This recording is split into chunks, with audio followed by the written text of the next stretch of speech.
നമ്മള് പലതരത്തിലുള്ള പ്രണയകഥകൾ കേട്ടിട്ടുണ്ട്.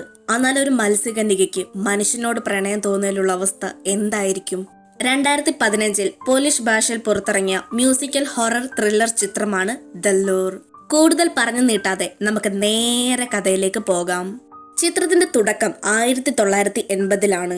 രാത്രി സമയം റോക്ക് ബാൻഡ് ഗ്രൂപ്പിലെ 2 പയ്യന്മാരും ഒരു സ്ത്രീയും പോളണ്ടിലുള്ള ബീച്ച് സൈഡിൽ വന്ന് മ്യൂസിക് ഇൻസ്ട്രുമെന്റ് പ്ലേ ചെയ്യുകയും മ്യൂസിക് പാടുകയും ചെയ്ത് വളരെ സന്തോഷത്തോടെ റിലാക്സോടെ അവർ ആ മ്യൂസിക് എൻജോയ് ചെയ്യുകയാണ്.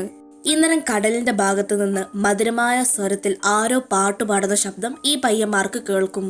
വളരെ മനോഹരമായ ശബ്ദം. ഇത് ആരായിരിക്കുമെന്ന് കരുതി അവർ തിരിഞ്ഞു നോക്കും. ഇന്നരം കടലിനുള്ളിൽ 2 യുവതികൾ നിൽക്കുന്നതാണ് ഇവർ കാണുന്നത്.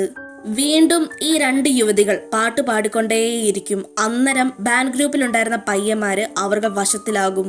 ശേഷം ഈ പയ്യന്മാര് കടലിന്റെ ഉള്ളിൽ നിൽക്കുന്ന ആ 2 യുവതികളുടെ അടുത്തേക്ക് പോകാൻ ശ്രമിക്കും. ശരിക്കും പറഞ്ഞാല് ആ 2 യുവതികൾ സാധാരണ മനുഷ്യ സ്ത്രീകളായിരുന്നില്ല, പകരം മത്സ്യകന്യകകളാണ്.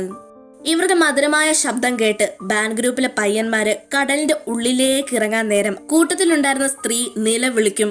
ഈ മത്സ്യകന്യകൾക്ക് അവരുടെ ശബ്ദം ഉപയോഗിച്ച് പുരുഷന്മാരെ മാത്രമേ വശീകരിക്കാൻ സാധിക്കുകയുള്ളൂ, സ്ത്രീകളെ വശീകരിക്കാൻ കഴിയുകയില്ല.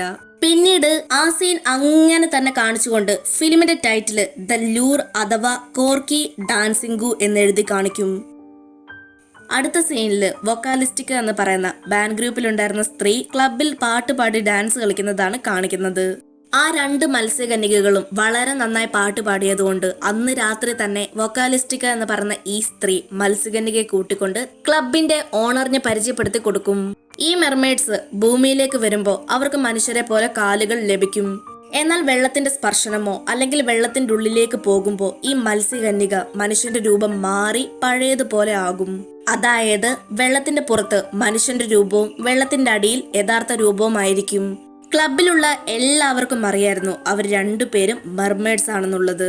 മെർമെയ്ഡ്സിലെ ഒരാളുടെ പേര് ഗോൾഡൻ എന്നും ഒരാളുടെ പേര് സിൽവർ എന്നുമാണ്.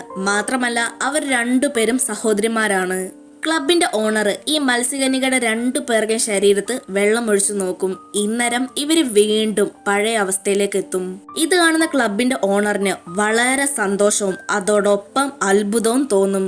കാരണം ഈ 2 മത്സ്യകന്യകകൾക്കും വളരെ നന്നായി പാടാൻ കഴിയും. അതിനാല് ഇവരെ ബാൻഡിലെ മെമ്പേഴ്സ് ആക്കിയാൽ കൂടുതൽ ആളുകൾ കാണാൻ വരും.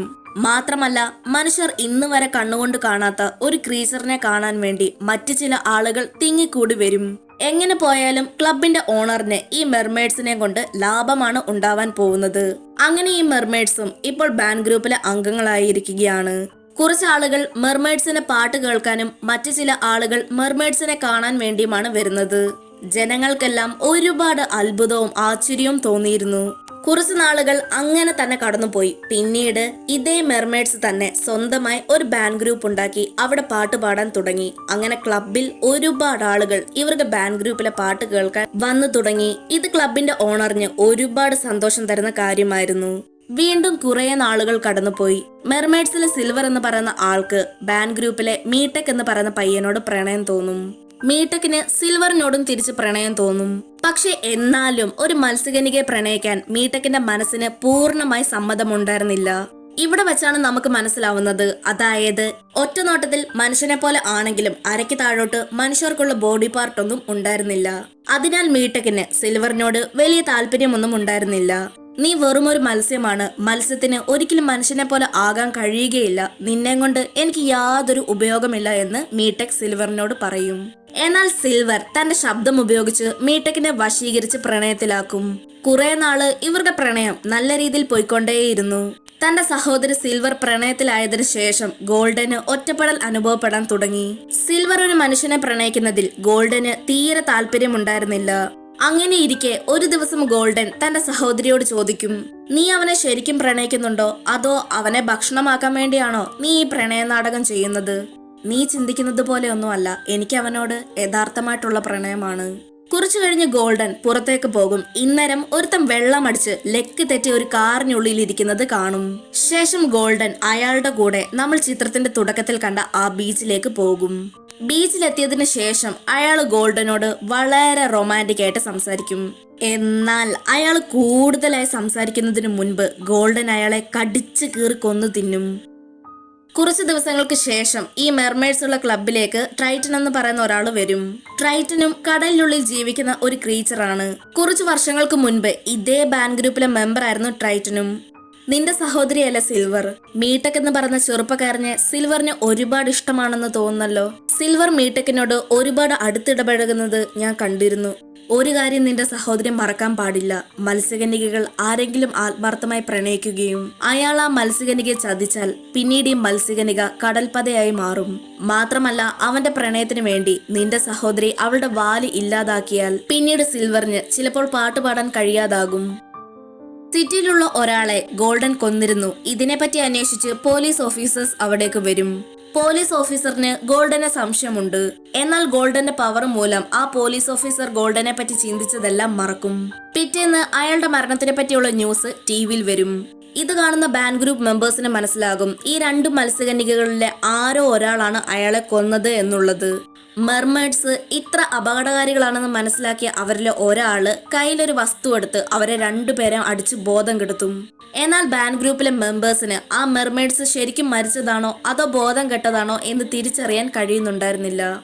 ആ രണ്ട് മെർമെയ്ഡ്സും മരിച്ചതാണെന്ന് കരുതി ആ ബാൻഡ് ഗ്രൂപ്പിലെ മെമ്പേഴ്സ് രാവിലെ തന്നെ അവരെ രണ്ടുപേരെയും ഒരു വെള്ളത്തിൽ കൊണ്ട് കളയും. എന്നാൽ രാത്രി സമയമായപ്പോ ഗോൾഡൻ സിൽവർ എന്ന് പറയുന്ന ഈ രണ്ട് മെർമെയ്ഡ്സിന് ബോധം തിരിച്ചു കിട്ടും. അതായത് അവര് മരിച്ചിട്ടുണ്ടായിരുന്നില്ല. ബോധം തിരിച്ചു കിട്ടിയ ഉടൻ തന്നെ റോഡിലിറങ്ങി അവിടെ ഉണ്ടായിരുന്ന മനുഷ്യരെ എല്ലാം ഈ രണ്ട് മെർമെയ്ഡും കൊടൂരമായി വേട്ടയാടും. മെർമെയ്ഡ്സിനെ കണ്ട ബാൻഡ് ഗ്രൂപ്പ് മെമ്പേഴ്സ് അവരോട് അങ്ങനെ ചെയ്തതിൽ ക്ഷമ ചോദിക്കും. മെർമെയ്ഡ്സ് ക്ഷമിക്കുകയും ചെയ്യും. കുറച്ചു ദിവസങ്ങൾ വീണ്ടും കടന്നുപോയി. മീട്ടക് സിൽവറിനോട് പറയും, നീ ഒരു മനുഷ്യനല്ലാത്തത് കൊണ്ട് എനിക്ക് നിന്നെ പ്രണയിക്കാൻ കഴിയുന്നില്ല. എന്റെ ഭാഗത്ത് നിന്ന് എന്തെങ്കിലും തെറ്റുണ്ടായിട്ടുണ്ടെങ്കിൽ നീ എന്നോട് ക്ഷമിക്കണം. മീട്ടക് തന്നെ വിട്ടുപോകാതിരിക്കാൻ വേണ്ടി സിൽവർ സർജറി ചെയ്ത് തന്റെ ശരീരം ഒരു യഥാർത്ഥ സ്ത്രീയെ പോലെ ആക്കി മാറ്റും. സർജറിക്ക് ശേഷം സിൽവറിന് തന്റെ പാടാനുള്ള കഴിവും നഷ്ടപ്പെടും. ഇപ്പോൾ സിൽവർ പൂർണ്ണമായിട്ടും ഒരു മനുഷ്യ സ്ത്രീയായി മാറിയിരിക്കുകയാണ്. സർജറി കഴിഞ്ഞ് കുറച്ചു ദിവസങ്ങൾക്ക് ശേഷം സിൽവറിനെ കാണാൻ മീട്ടക് വരും. സിൽവർ മെല്ലെ മെല്ലെ പഴയ അവസ്ഥയിലേക്ക് വന്നുകൊണ്ടിരിക്കുന്നതേ ഉള്ളൂ. മീട്ടക്കിനെ കണ്ട സിൽവർ തന്റെ സർജറി ചെയ്ത ഭാഗങ്ങളെല്ലാം കാണിക്കും. ഇപ്പോൾ താൻ ശരിക്കും ഒരു സ്ത്രീയായി മാറിയിരിക്കുകയാണെന്ന് അവൾ സ്വയം പറയും. കുറച്ചു നേരങ്ങൾക്ക് ശേഷം അവർ രണ്ടുപേരും ഇന്റിമേറ്റ് ആകും. എന്നാൽ ഇന്റിമേറ്റ് ആയിക്കൊണ്ടിരിക്കുന്ന സമയം സിൽവറിന്റെ സർജറി ചെയ്ത ഭാഗത്തു നിന്ന് ബ്ലഡ് വരികയും അത് മീട്ടക്കിന്റെ ശരീരത്ത് ആവുകയും ചെയ്യും. ഇത് കാണുന്ന മീട്ടക്കിന് സിൽവറിനോട് അറപ്പും വെറുപ്പും തോന്നും. ഇത്രയും വൃത്തികെട്ട പെണ്ണിനെ എനിക്ക് വേണ്ടെന്ന് പറഞ്ഞ് മീട്ടക്ക് എന്നേക്കുമായി സിൽവറിനെ ഉപേക്ഷിച്ച് പോകും. സിൽവറിന് ഒരുപാട് വിഷമം തോന്നും. അവൾക്ക് എന്ത് ചെയ്യണമെന്ന് കൂടി അറിയില്ലായിരുന്നു. ഇതെല്ലാം നടന്ന് കുറച്ച് മാസങ്ങൾ കഴിഞ്ഞുപോയി. മീട്ടക്ക് വേറൊരു പെണ്ണിനെ പ്രണയിച്ച് കല്യാണം കഴിക്കും. താൻ ഇത്രയും ആത്മാർത്ഥമായി സ്നേഹിച്ച വ്യക്തി വേറൊരു പെണ്ണിനെ കല്യാണം കഴിക്കുന്നത് കണ്ടുകൊണ്ട് സിൽവറും അവിടെ ഇരിപ്പുണ്ട്. ചിത്രത്തിന്റെ ഇടയിൽ വെച്ച് ട്രൈറ്റൻ എന്ന് പറയുന്ന വ്യക്തി പറഞ്ഞിരുന്നു, ഒരു മത്സ്യകന്യക ആരെങ്കിലും യഥാർത്ഥമായി പ്രണയിക്കുകയും അയാൾക്ക് വേണ്ടി തന്റെ വാല് മുറിച്ചു മാറ്റുകയും ചെയ്തു കഴിഞ്ഞ് പിന്നീട് ചതിക്കപ്പെട്ട് കഴിഞ്ഞാൽ ശാപം കിട്ടും. ആ ശാപത്തിന്റെ ഫലമായി മത്സ്യകന്യക കടൽപ്പതയായി മാറും. അതായത് സിൽവറിനെ മീട്ടക് ചതിച്ചിരിക്കുകയാണ്. അവന് വേണ്ടി അവൾ തന്റെ വാല് വരെ മുറിച്ചു കളഞ്ഞിരുന്നു. അതിനാൽ സിൽവറിനും ഈ ശാപം കിട്ടും. ഇന്നരം ഇതേ കല്യാണവേദിയിൽ ഇരിക്കുന്ന ട്രൈറ്റൻ സിൽവറിനോട് പറയും, ഈ ശാപം മാറാൻ ഇനി ഒറ്റൊരു മാർഗമേ ഉള്ളൂ. നീ ആരെയാണ് യഥാർത്ഥമായിട്ട് പ്രണയിച്ചത്? ആർക്കു വേണ്ടിയാണ് ഇതെല്ലാം ചെയ്തത്? അയാളെ നാളെ സൂര്യൻ ഉദിക്കുന്നതിന് മുൻപ് കൊല്ലണം. ഇനി നീ ഇങ്ങനെ ചെയ്തില്ല എന്നുണ്ടെങ്കിൽ നിന്റെ ശാപം മാറാതെ നീ ഒരു കടൽപ്പതയായി മാറും. എല്ലാവർക്കും നിർബന്ധപ്രകാരം പിറ്റേന്ന് രാവിലെ സൂര്യൻ ഉദിക്കുന്നതിന് മുൻപ് സിൽവർ മീട്ടക്കിന്റെ അടുത്തേക്ക് പോകും. എന്നാൽ സിൽവറിന് മീട്ടക്കിനെ കൊല്ലാൻ തോന്നില്ല. കാരണം അവൾ യഥാർത്ഥമായിട്ടാണ് അവനെ പ്രണയിച്ചത്. അവസാനമായി സിൽവർ മീട്ടക്കിനെ കെട്ടിപ്പിടിച്ച് ഡാൻസ് കളിക്കും. സമയം കടന്നു പോകുന്തോറും സൂര്യൻ ഉദിച്ചു വന്നുകൊണ്ടേയിരുന്നു.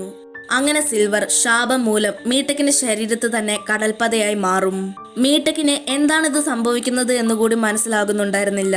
തന്റെ സഹോദരി സിൽവർ മീട്ടക്കിനെ കൊന്നോ എന്നറിയാൻ വന്ന ഗോൾഡൻ കണ്ടത് മീട്ടക്കിന്റെ ശരീരത്തിൽ പറ്റിപ്പിടിച്ചിരിക്കുന്ന പതയാണ്.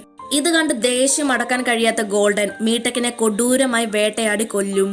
ഗോൾഡൻ മീട്ടക്കിനെ കൊന്നത് ബാൻഡ് ഗ്രൂപ്പിലുള്ള മറ്റ് മെമ്പേഴ്സും കാണും. പക്ഷെ അവർക്കൊന്നും ചെയ്യാൻ സാധിക്കാതെ നിസ്സഹായ അവസ്ഥയിൽ നിൽക്കുകയാണ്. ശേഷം ഗോൾഡൻ സമുദ്രത്തിലേക്ക് ഇറങ്ങിപ്പോകുന്നത് കാണിച്ചുകൊണ്ടാണ് സിനിമ തീരുന്നത്. നിങ്ങൾക്ക് ഈ മൂവി ഇഷ്ടമായെന്ന് വിചാരിക്കുന്നു. ഇഷ്ടപ്പെട്ടാൽ അത് കമന്റ്സിലൂടെ അറിയിക്കുക. ചിത്രത്തിനെ പറ്റിയുള്ള സംശയങ്ങളും അഭിപ്രായങ്ങളും കമന്റ്സിലൂടെ രേഖപ്പെടുത്താൻ മറക്കരുത്. അപ്പോൾ ഇനി അടുത്ത നല്ലൊരു വീഡിയോ ആയിട്ട് നമുക്ക് വീണ്ടും കാണാം.